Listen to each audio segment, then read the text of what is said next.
ஒரு குழந்தைக்கு தெரியுமா, உலகையே மாற்ற வார்த்தைகள் தேவையில்லை என்று? அதிகாலை 5 மணி. வீட்டு முன்னால் ஒரு சின்ன பையன் தனியாக எழுந்திருக்கிறான். யாரும் சொல்லவில்லை, யாரும் கட்டாயப்படுத்தவில்லை. அவன் மட்டும் தரையில் நின்று தொடங்குகிறான். ஜம்பிங் ஜாக்ஸ், ஸ்குவாட்ஸ், ஓட்டம். பக்கத்து வீட்டு அண்ணன் ஜன்னலில் பார்க்கிறான். கொஞ்சம் தயங்குகிறான். பிறகு வெளியே வருகிறான். ஒரு வார்த்தை கூட பேசலை. அவனும் ஓட ஆரம்பிக்கிறான். தெருமுனையில ஒரு தாத்தா நடந்து வருகிறாரு. பையனை பார்க்கிறாரு, புன்னகைக்கிறாரு. அவரும் கைகளை அசைக்க ஆரம்பிக்கிறாரு.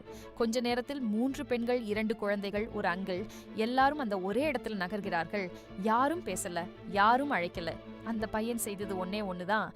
அவன் தொடங்கினான். அதுதான் உண்மையான தலைமை. பேச்சில இல்ல, செயலில் இருக்கிறது. நீயும் தொடங்கு. யாரோ ஒருத்தர் கண்டிப்பாக பின்பற்றுவார்கள்.